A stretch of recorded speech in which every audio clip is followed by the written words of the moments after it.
Técnicos do Ministério da Saúde chegam a Manaus para investigar casos da influenza A. 9 mortes foram registradas no estado pelo vírus H1N1 causador da gripe. Cotan se reúne hoje. Na pauta, projetos de R$1 bilhão no polo industrial de Manaus que deverão gerar mais de 1.400 empregos. Ministro reconhece erro e muda comunicado às escolas. Para evitar nova derrota, Bolsonaro revoga decreto sobre sigilo de dados públicos. Maioria dos brasileiros que vivem na Venezuela não querem deixar o país. Após negociação, mais de 100 brasileiros que estavam na Venezuela retornaram ao país na noite passada. Condenado por pedofilia, cardeal Jorge Perlo é preso na Austrália. Estados Unidos considera irresponsável descartar o uso da força na Venezuela. Afogamento e tiros mataram 6 nas últimas 18 horas em Manaus. Em provável acerto de contas, homem executado dentro de casa com 4 tiros, 2 deles na cabeça,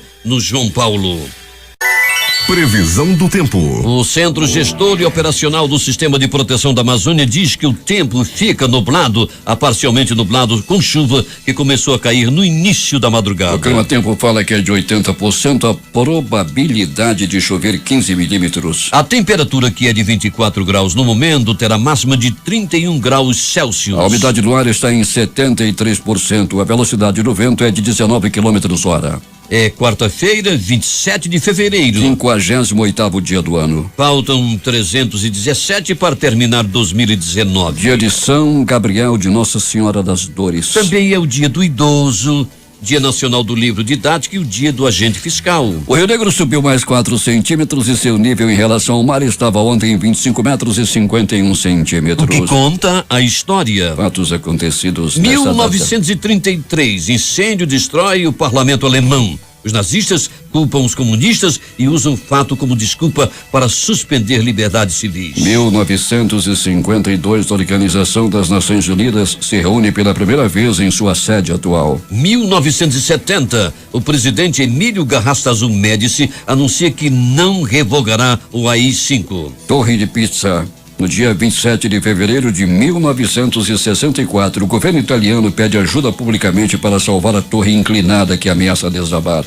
Várias tentativas são feitas, mas apenas em 1999 um plano para impedir o colapso foi bem sucedido. 1990, Nelson Mandela chega à Zâmbia em sua primeira viagem internacional depois de ter ficado preso por 27 anos. 1995 começa o julgamento de Salvatore Totorrina sob acusações de cumplicidade em 48 assassinatos na Sicília.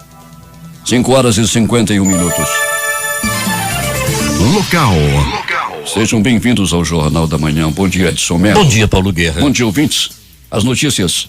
Ontem falamos aqui nas péssimas condições de trafegabilidade da estrada que liga a M10 ao Novo Remanso. Hoje o assunto é Estrada da Várzea, que faz a interligação de Manaus através da M010 com os municípios de Silves e Itapiranga, além de outros municípios do Baixo Amazonas. As pesadas chuvas que têm caído na região vêm causando o desmoronamento do aterro lateral da rodovia, que apresenta rachaduras no asfalto, colocando em risco a vida das pessoas que utilizam aquela via à altura do quilômetro 83. E se acontecer o desmoronamento, a estrada ficará interditada. 5h52 em Manaus. Temos informações primeiras com Alberto Pellegrini. Bom dia, Pellegrini. Bom dia Paulo Guerra, bom dia professor Edson Melo, bom dia ouvinte do Jornal da Manhã. E Pellegrini, o tempo como é que está aí na área onde você se encontra? Paulo, o tempo tranquilo, nesse momento não temos aí nenhum tipo de ameaça de chuva, pelo menos até o presente momento, não encontramos pista molhada não, estava tudo sequinho. Agora aí na madrugada, na oportunidade que estivemos no Instituto Médico Legal, nós passamos nas principais vias da zona norte da cidade, como por exemplo a Avenida Camapuã e a Avenida Noel Nunes. Tudo tranquilo, Paulo, sem ameaça de chuva, asfalto sequinho, e agora nós estamos nesse momento, Paulo Guerra, na Avenida Grande Circular, proximidade do pronto-socorro Platão Araújo, onde também, Paulo Guerra, o tempo é muito bom. Em grande parte da cidade choveu no começo da madrugada e, como dissemos ainda há pouco aqui, a meteorologia através do clima-tempo está prevendo 15 milímetros de precipitação pluviométrica, também conhecida como chuva, Alberto Pellegrini. Pois é, Paulo Guerra, né? Ontem eu não tive a oportunidade de ver a Maju, né? Então não estou sabendo, valeu pela informação. Pellegrini, e a informação é do clima-tempo, não é da Maju não, tá, Pellegrini? 5h53 em Manaus. Pronto-socorros da cidade, como é que foi a movimentação durante esta madrugada, Alberto? Pois é, Paulo. A movimentação, nós chegamos tão somente até o presente momento, Paulo, aqui no pronto-socorro Platão Araújo, né? Onde tivemos uma movimentação bem tranquila. Vamos chegar agora, já estamos a caminho do pronto-socorro João Lúcio e posteriormente no pronto-socorro 28 de agosto, Paulo Guerra. Nós agora já saímos agora há pouco também daqui da garagem da Global, Paulo Guerra, onde conversamos com motoristas e cobradores, tranquilo o sistema nesse exato momento. E terminal 5, terminal de São José, um dos termômetros do transporte coletivo na cidade, também operando de maneira tranquila, Paulo. Alberto Peregrini, algumas pessoas que estavam internadas, vítimas de tiros, morreram, né? Pois é, Paulo, tivemos aí algumas pessoas internadas que infelizmente vieram a óbito, uma no pronto-socorro 28 de agosto, aliás, uma no pronto-socorro Platão Araújo, né? Que nós escolhemos agora há pouco, e mais cedo ontem morreu também no pronto-socorro João Lúcio, né? Que estavam internados aí, Paulo, do dia 22 para cá e acabaram aí morrendo nessa madrugada. Pereguinho, aquele vendedor de Tucumã que foi morto, deixaram um bilhete próximo ao corpo e a mulher dele é a principal a suspeita desse crime, Peregrino? É a principal suspeita pelo crime, Paulo Guerra, né? Ele foi assassinado, né? E havia um bilhete próximo ao corpo e, de acordo com esse bilhete, a mulher é a principal suspeita pelo assassinato do seu próprio amado. Imagine só esse amado, não é, Peregrino? Pois é, Paulo Guerra, né? Esse negócio aí de ciúme, a mulher com raiva do marido, né? O negócio é complicado. Mas ela deixou um bilhete dizendo por que ele seria morto, né? Foi, deixou um bilhete, né? E através desse bilhete a polícia já está, já tem como a principal suspeita. Peregrino, um homem teve a casa invadida, ele estava ao lado da mulher e de uma filha ou um filho, Peregrino? Uma filha. Uma filha. E os executores chegaram e pediram que a mulher se retirasse com a filha. E o que aconteceu, Peregrino? Eles invadiram a casa, Paulo Guerra, chutaram a porta, arrombaram a porta e já foram direto para o quarto onde o homem dormia. Lá eles o executaram com 2 tiros no peito e 2 na cabeça. Esse crime aconteceu no bairro João Paulo, porque existe 2 João Paulo, Paulo. O conjunto João Paulo fica no bairro Santa Etelvina, nas proximidades ali do Buritizal, no Nova Cidade. E o bairro João Paulo fica próximo ao Jorge Teixeira. Esse crime aconteceu no conjunto João Paulo, próximo ali ao Santa Etelvina. Alberto Peregrino volta daqui a pouco e conta tudo o que aconteceu nas últimas horas na cidade. Bom trabalho para você.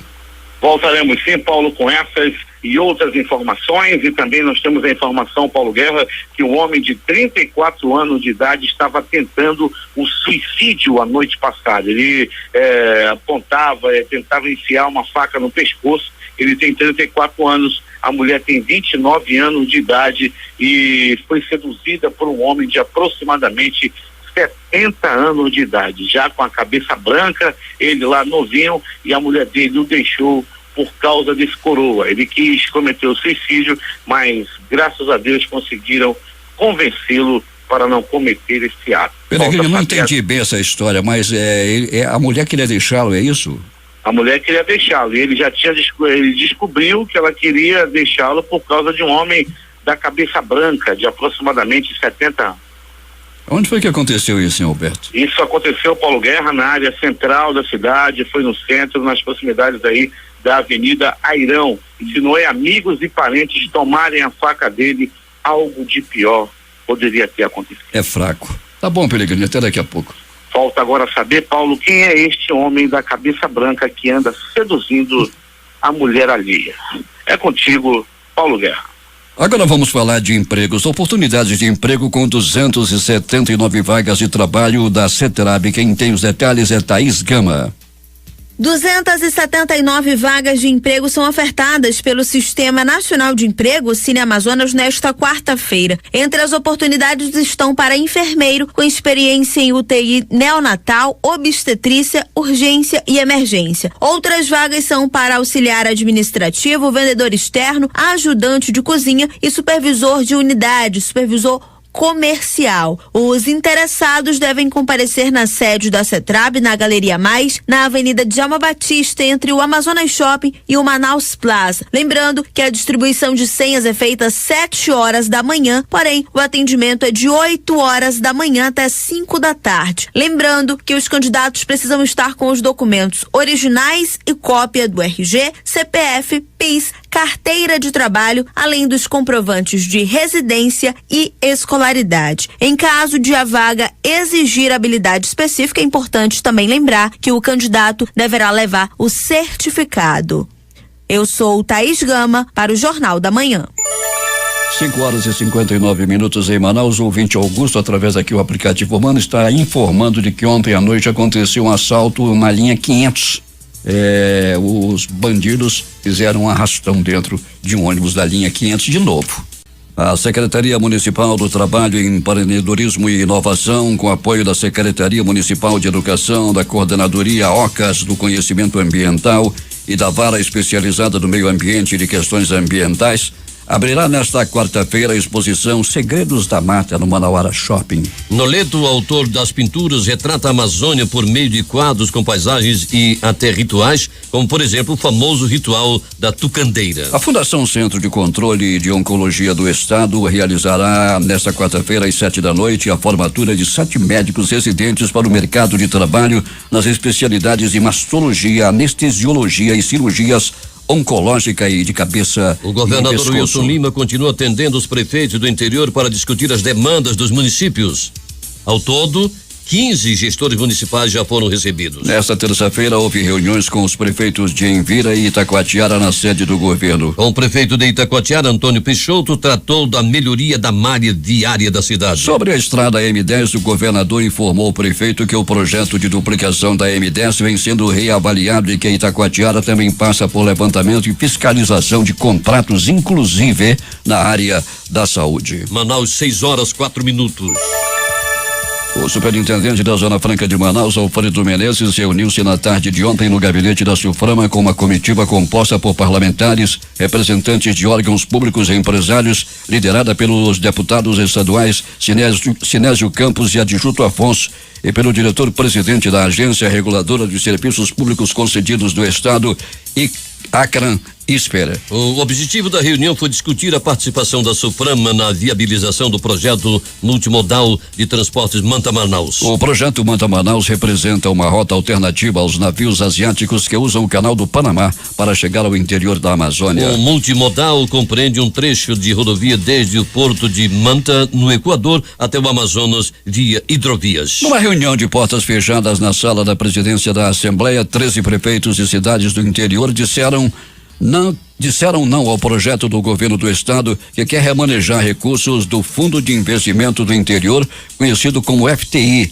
para o setor de saúde. A justificativa é resolver a crise atual. As discussões se prolongaram e várias propostas foram surgindo, na maioria contra o remanejamento, como disse o deputado Álvaro Campelo.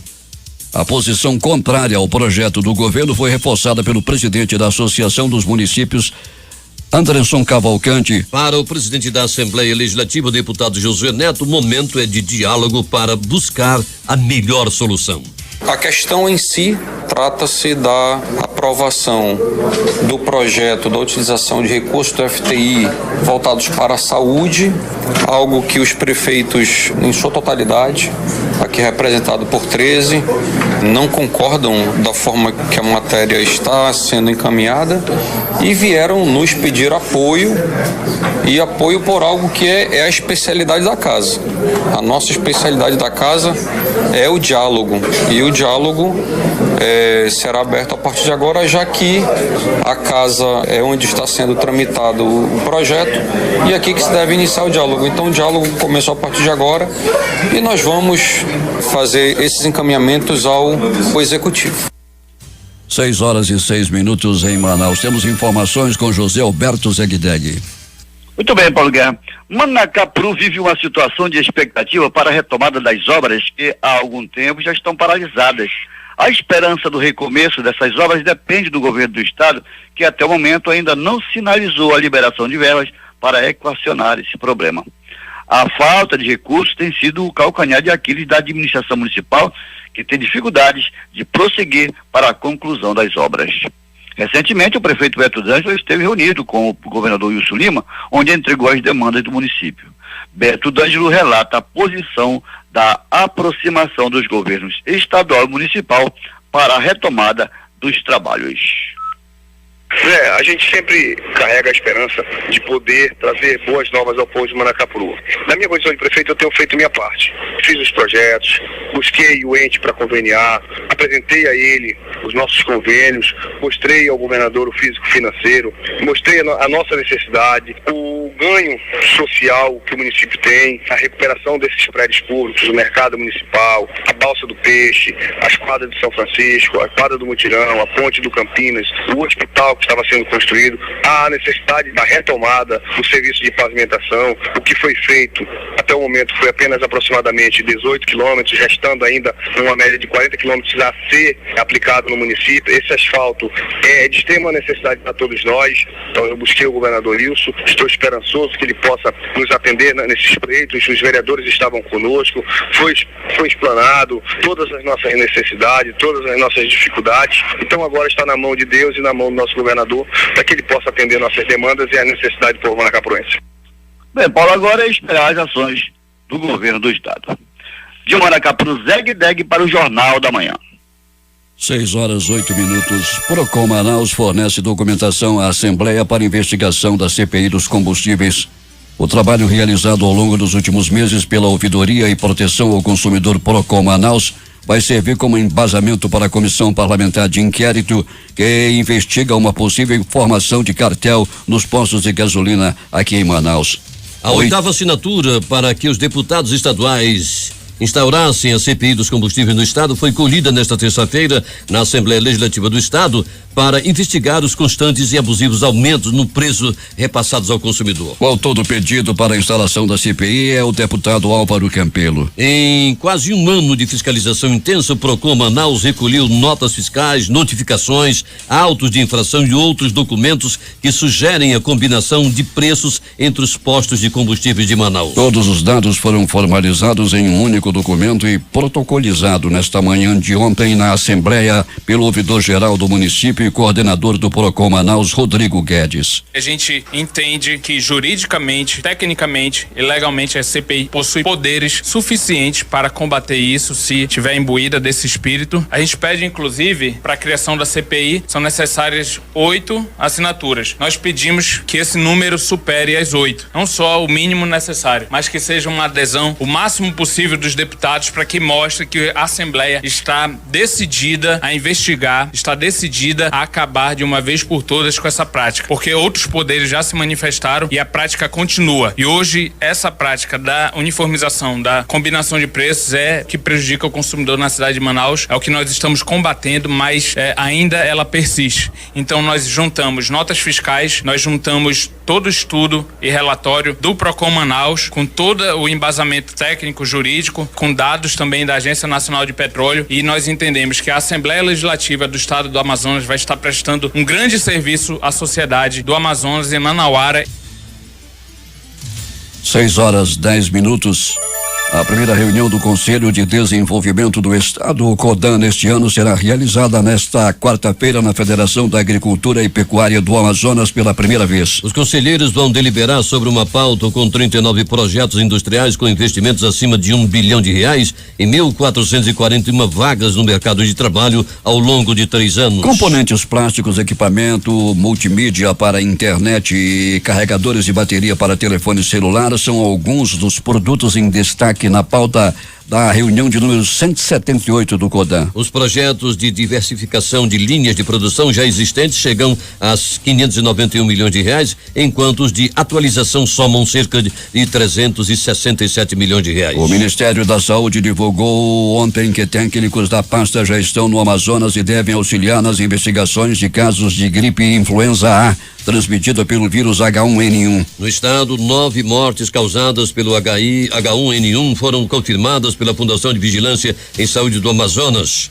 Além da equipe de investigação, o Ministério confirmou ainda o envio de medicamentos utilizados no tratamento da doença. Até o momento foram registrados 126 casos de síndrome respiratória aguda grave. Destes, 27 foram confirmados como influenza A, fato que pode ser considerado um surto, segundo a Fundação de Vigilância em Saúde do Amazonas. Além da investigação de casos, os 4 técnicos enviados ao Amazonas irão atuar também na adoção de medidas de controle e prevenção dessa doença. Polícia.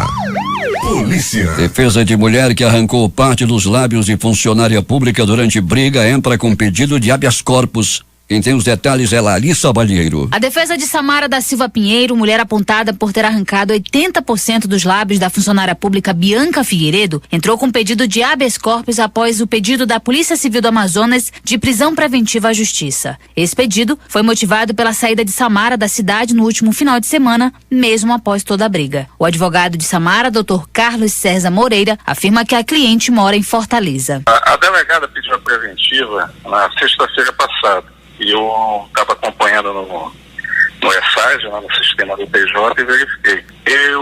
Ontem eu me manifestei nos autos do processo contra o deferimento da preventiva, porque a delegada está fundamentando a preventiva dela em cima de uma suposta evasão da Samara. É como se a Samara tivesse ido para Fortaleza, para fora do estado, com o intuito de se esconder da justiça. E não foi exatamente o que ocorreu. A Samara, atualmente, há pouco tempo, ela já reside em Fortaleza. O que ocorre? A passagem aérea foi comprada, eu juntei nos autos isso, a passagem aérea foi comprada no dia 12 de fevereiro de 2019.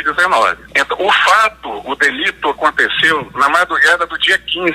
Foi 3 dias posterior à compra da passagem que aconteceu o delito. Ele disse ainda que o pedido da polícia foi baseado na saída de sua cliente da cidade, porém anexou aos autos do inquérito comprovantes de que ela é moradora recente de Fortaleza. Não há prazo para Samara voltar a Manaus. O advogado afirma que já entrou com pedido de habeas corpus, o que ele chama de plano B.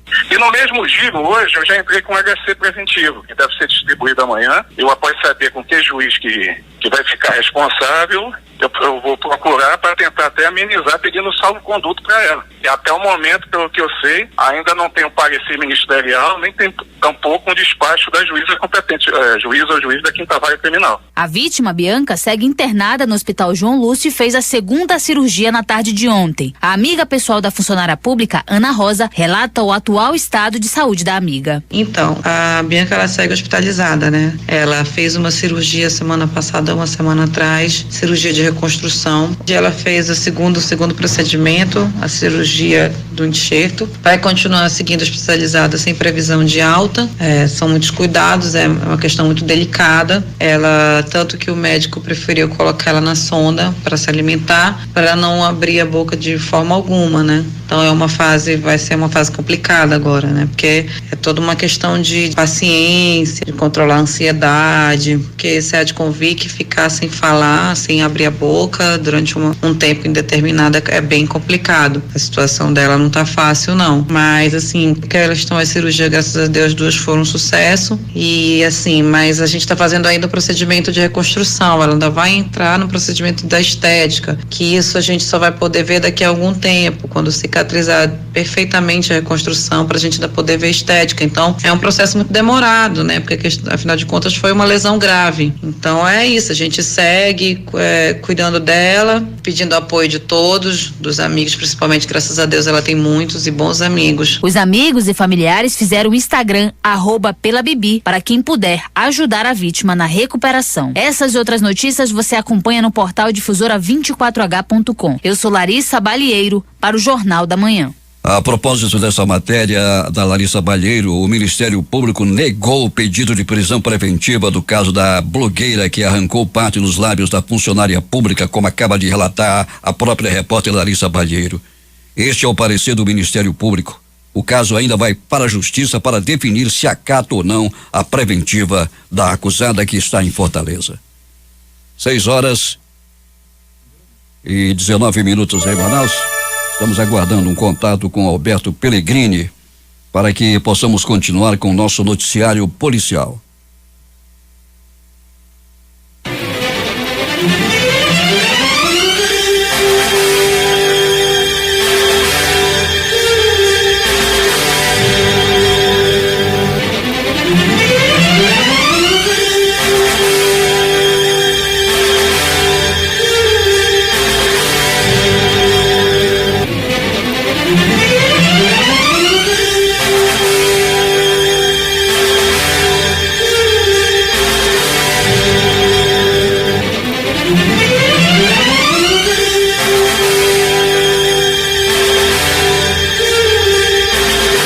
Agora 6h20 em Manaus.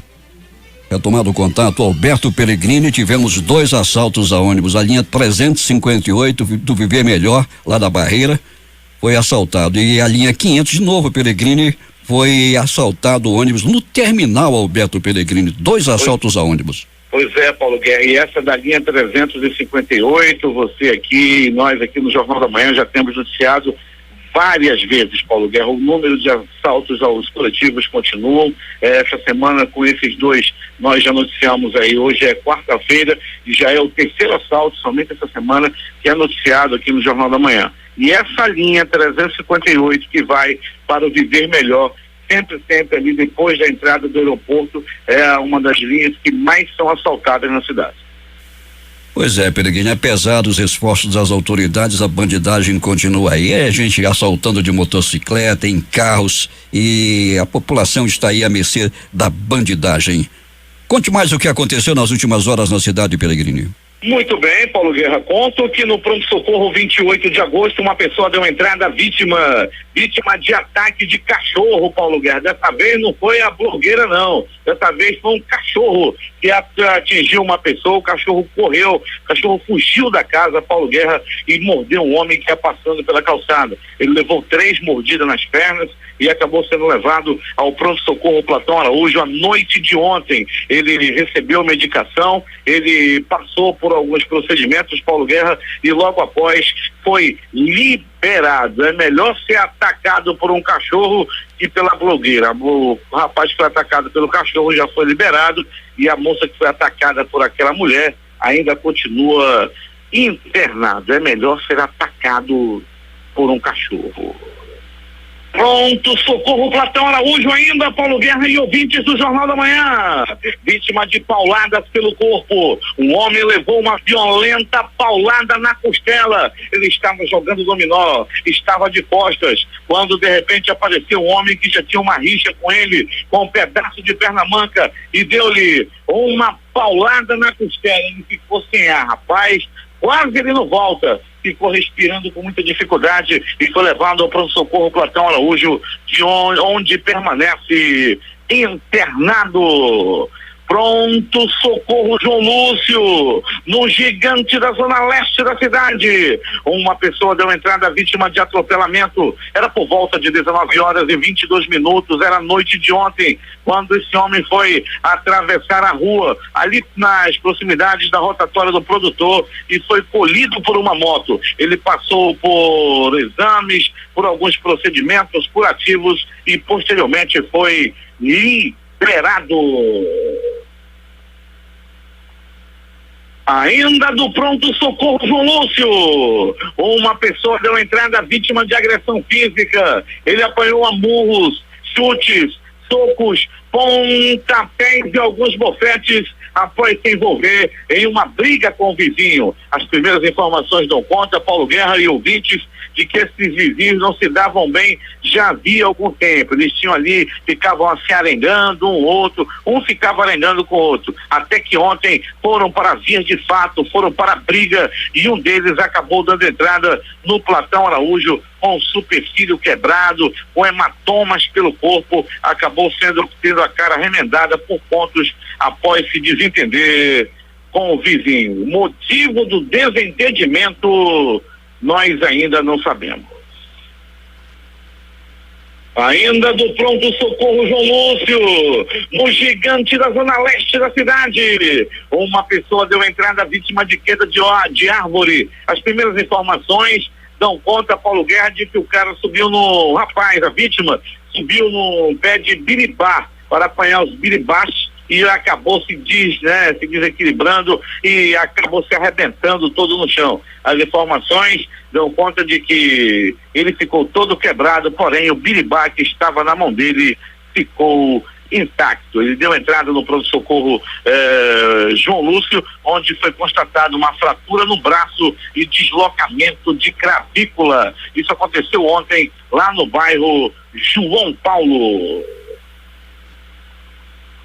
Desentendimento entre duas mulheres quase acaba em morte ontem na zona leste da cidade. Duas mulheres se desentenderam. Uma estava vendendo roupa para a outra e uma que comprou estava demorando a pagar, o famoso pino. Daí houve um desentendimento e as duas foram para a via de fato. Uma delas acabou pegando, voltou em casa depois da peia e voltou com uma faca para matar a mulher que estava dando calote nela. Só que ainda bem que chegou a turma do Deixa Disso e não deixou que algo pior pudesse ter acontecido. Ela estava comprando aquelas roupas íntimas da Romance, né? Comprou 2 calças e 2 porpetes, não pagou e daí, por pouco, não acaba em morte. Pronto Socorro 28 de agosto, plantão considerado dos mais tranquilos durante a noite e madrugada. Entretanto, uma pessoa deu entrada vítima de atropelamento, foi atropelada por um jipe, mas não pegou de cheio não, porque se pegou só o retrovisor do jipe. Essa pessoa caiu e acabou caindo de costa, bateu com a cabeça, deu entrada no pronto-socorro 28 de agosto, mas graças a Deus não foi nada de mais grave. Entretanto, chegou desacordada aquela unidade de saúde. A pessoa ser atropelada por um jipe e não acontecer algo de pior é muita sorte. Um jipe, só da gente olhar, já dá dor de cabeça. Ela foi atropelada por um jipe na área da Cachoeirinha. É agora as notícias do Instituto Médico Legal. Saiba agora quem foi para a pedra nas últimas 24 horas. Nas últimas 24 horas em Manaus. E atenção, Paulo Guerra e ouvintes do Jornal da Manhã, atenção, uma pessoa que foi ferida a bala e estava internada no pronto-socorro Platão Araújo a noite passada, acabou partindo desta para pior. Esse homem foi atingido a tiros lá no bairro Nova Cidade. Desde então, ele estava travando um verdadeiro duelo contra a morte, e a noite passada o golpe final foi dado e a morte acabou vencendo esse duelo, e esse homem que tinha 22 anos de idade acabou partindo dessa para pior. Outro que estava internado no pronto-socorro desde o último dia 22. Trata-se de um homem que levou bala lá no bairro de São Lázaro. Esse homem foi atingido a tiros. Desde então, ele estava internado no pronto-socorro e também travava um verdadeiro duelo contra a morte. Ele não queria morrer. Entretanto, a noite passada, ele não resistiu aos ferimentos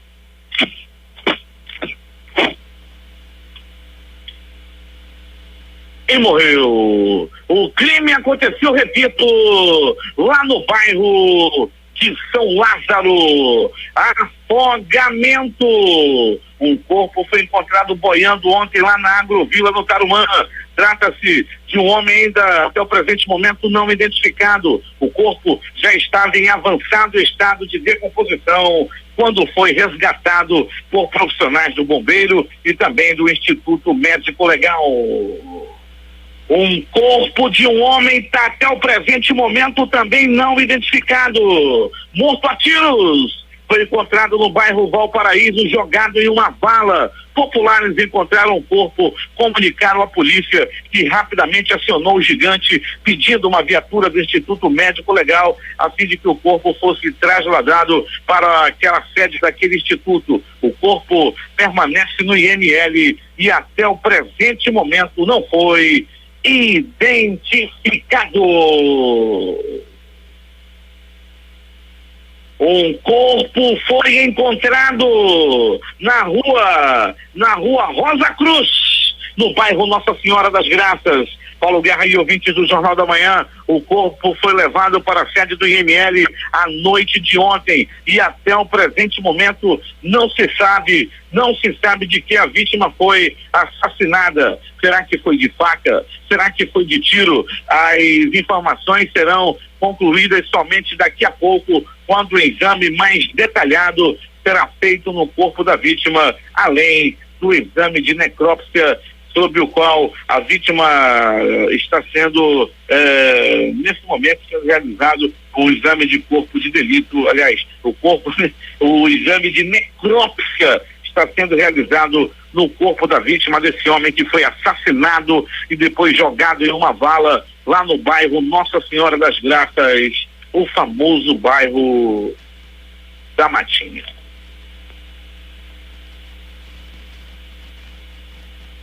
Paulo Guerra e ouvintes do Jornal da Manhã. Um homem foi assassinado dentro de sua própria casa. Aconteceu a noite de ontem e tudo aconteceu assim. Era a noite de ontem. Tudo parecia tranquilo, tudo parecia na mais absoluta tranquilidade no conjunto João Paulo. A maioria das pessoas estavam assistindo a novela. Nesse momento, a novela estava mostrando a Mirtes querendo ficar nos braços de Matoso, e o Matoso não queria a velha Mirtes. O Matoso agora só gosta de homem transexual e não queria mais saber da Mirtes. A Mirtes ficou arrasada e continuou com suas maldades. A novela estava mostrando a saga da Mirtes e o Doutor Aranha, que estava tomando remédio para morrer. Nesse mesmo momento, nessa mesma hora, um homem foi assassinado no conjunto João Paulo. 3 homens bateram na porta. Alguém perguntou: quem é? E responderam: é a morte. A morte batia na porta desse homem. E a porta, os donos da casa não abriram a porta. Entretanto, os homens meteram o pé na porta, entraram na casa, viram a mulher e a filha da vítima, pediram para elas irem embora. Saiam daqui.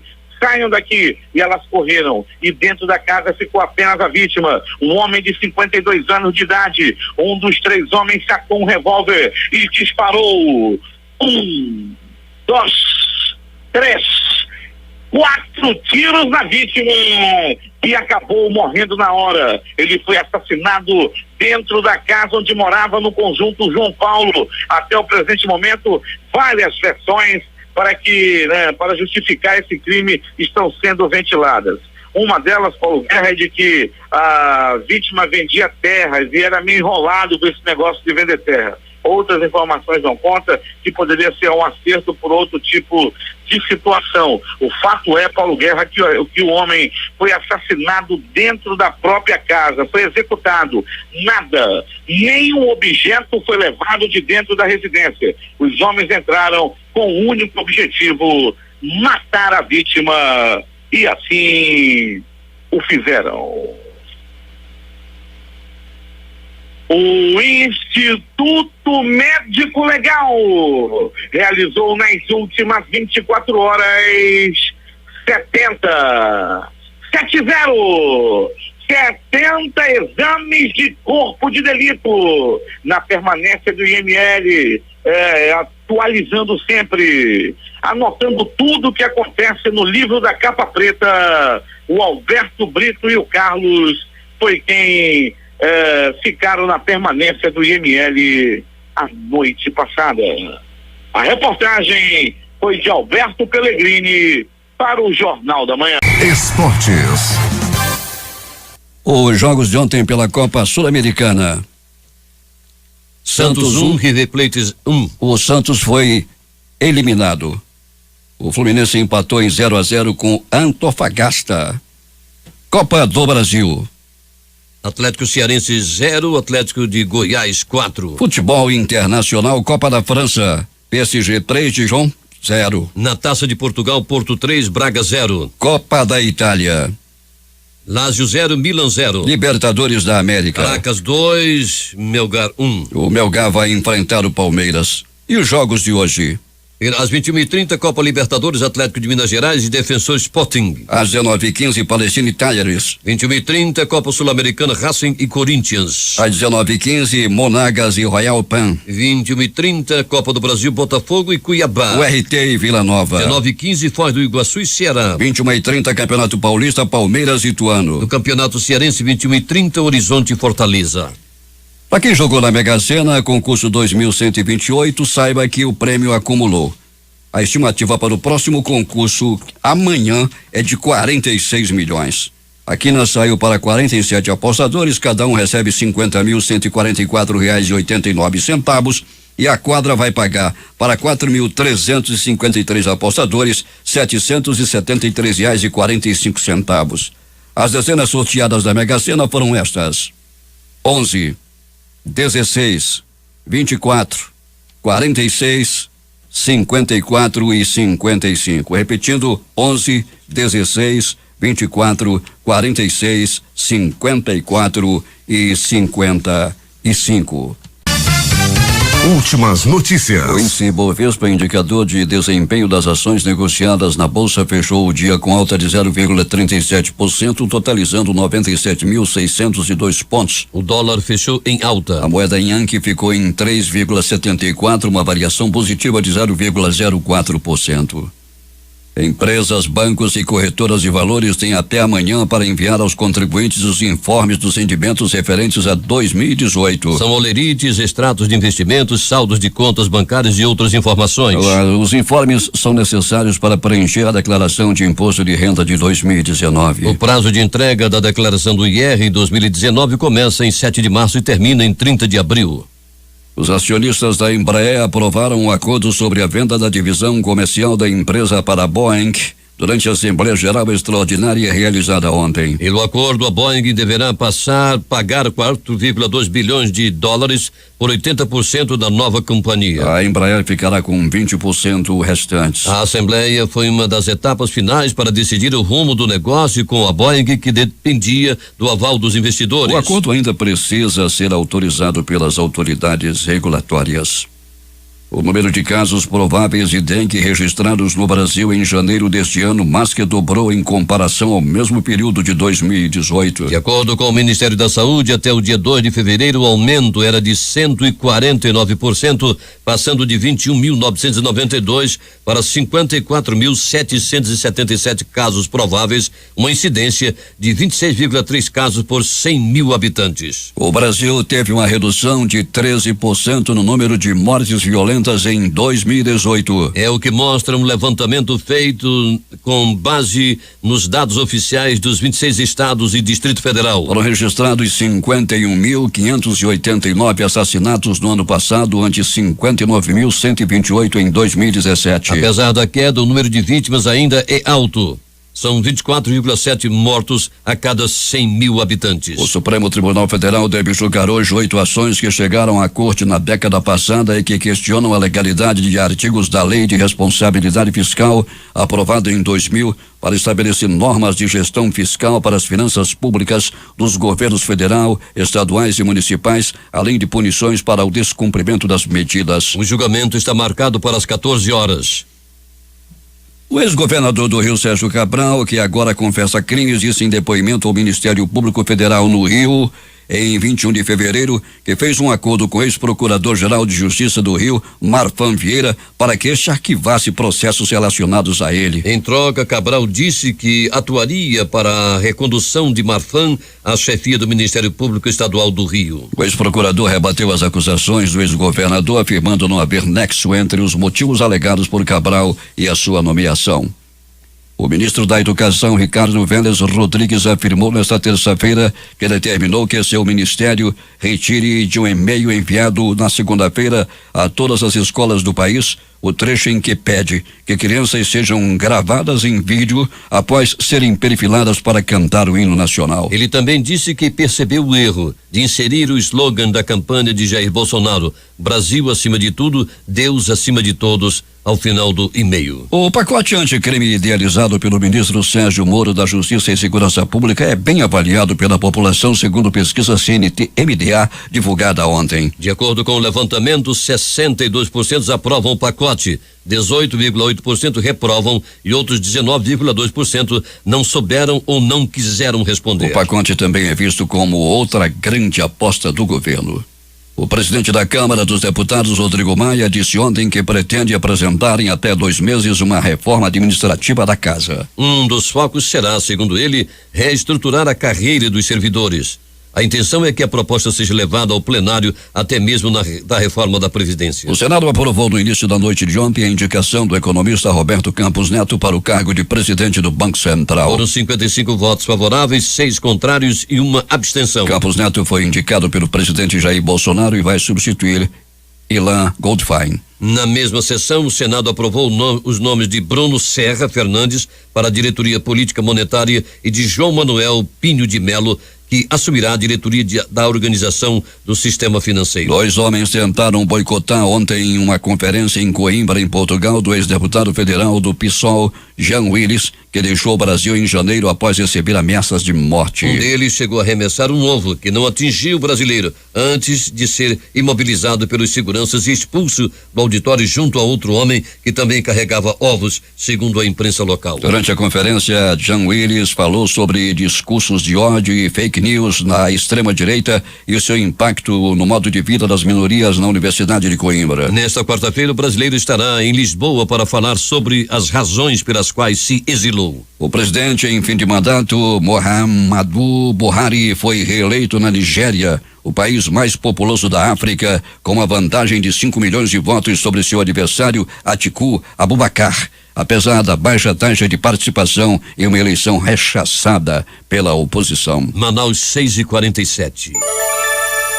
Condenado por abusos sexuais e menores cometidos há 2 décadas, o cardeal George Pell, ex-chefe das finanças do Vaticano, foi detido hoje na Austrália. Ele vai esperar pela sentença, devidamente preso. O Tribunal de Melbourne anunciará no próximo dia 13 de março a sentença. Pell pode pegar até 10 anos por conta das 5 acusações pelas quais foi declarado culpado. A defesa apresentou uma apelação em outro tribunal para estender sua liberdade mediante o pagamento de fiança, mas o cardeal de 77 anos retirou o recurso durante o dia. O exército do Paquistão anunciou nesta quarta-feira que derrubou 2 caças indianos dentro de seu espaço aéreo, um dia depois da Índia ter dito que bombardeou acampamentos insurgentes em território paquistanês, algo que foi negado por Islamabad. Os Estados Unidos consideram irresponsável descartar uma intervenção na Venezuela para propiciar a saída do poder de Nicolás Maduro, disse um alto funcionário do governo de Donald Trump, taxando o presidente de ditador. Seria irresponsável que o governo dos Estados Unidos descartasse o uso das forças militares, disse o funcionário durante a audioconferência com jornalistas sob a condição de ter sua identidade preservada. A fonte se pronunciou em Bogotá, onde viajou na segunda-feira junto ao vice-presidente americano Mike Pence para participar de uma reunião do Grupo de Lima sobre a situação na Venezuela, sacudida há um mês pela disputa de poder entre Maduro e o líder do legislativo, Juan Guaidó, reconhecido presidente interino pelos Estados Unidos e meia centena de países. O presidente interino da Venezuela, Juan Guaidó, que permanece em Bogotá, informou em vídeo postado nas redes sociais que em breve retornará para seu país. Ex-presidente da Assembleia Nacional da Venezuela, ele avisou que o parlamento definirá medidas em decorrência das ameaças de acirramento dos atos de violência na região. Guaidó reiterou que manterá os esforços para retirar o presidente venezuelano Nicolás Maduro do poder e assumir o comando do país. Ele prepara um áudio com orientações sobre como agirá nos próximos dias. O presidente americano Donald Trump prevê um futuro maravilhoso para a Coreia do Norte se seu líder Kim Jong-un, a quem ele irá encontrar em um jantar hoje, concordar em desistir de seu arsenal nuclear. Em seu tweet, no qual fez uso de costumeiras maiúsculas para enfatizar suas declarações, Trump disse que agora a oportunidade para uma Coreia do Norte sem armas nucleares é como nenhuma outra na história. Pelo menos 20 pessoas morreram e outras 40 ficaram feridas após a colisão de uma locomotiva dentro da estação ferroviária de Hans, no Cairo, capital do Egito, segundo informou ainda há pouco a agência F, uma fonte de segurança. A televisão estatal disse que uma fonte não identificada do Ministério da Saúde confirmou os 20 mortos pela explosão do tanque de combustível após a colisão. Segundo as autoridades, a locomotiva entrou na estação com velocidade excessiva, colidindo contra uma das plataformas, provocando a explosão.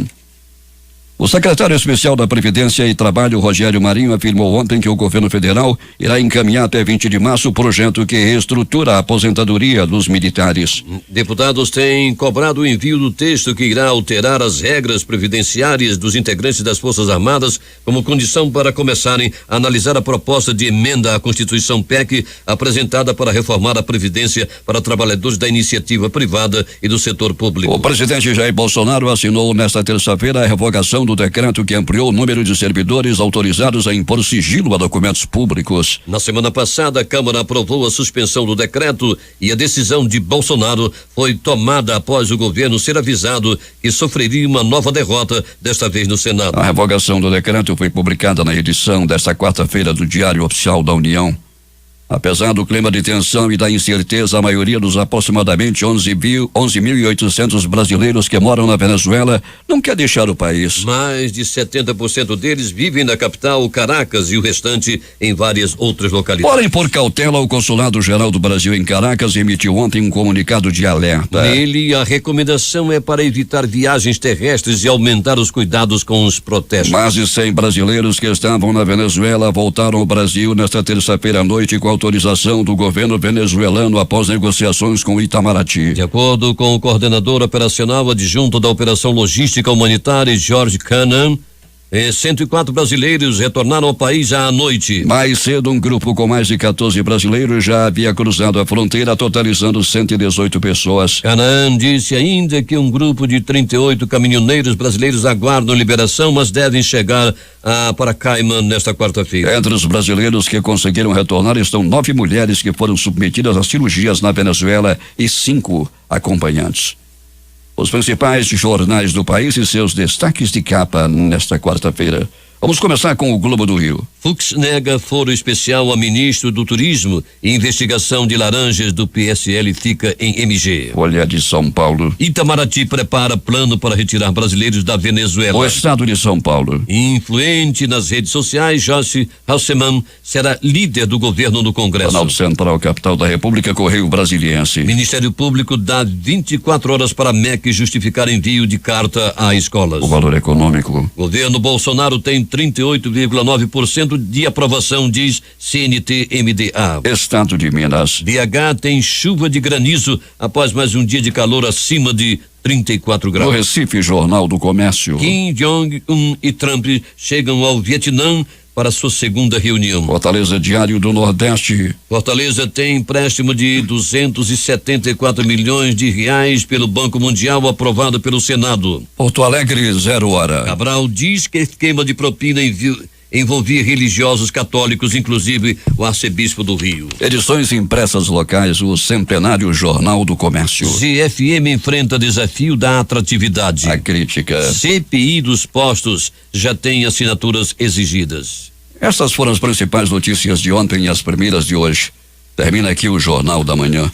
Participaram desta edição reportagens José Alberto Zegdag, Larissa Balheiro, Thaís Gama e Alberto Pellegrini. A operação de áudio foi de Tamar Jardina e Hamilton Cabral. A apresentação é de Somelo e Paulo Guerra.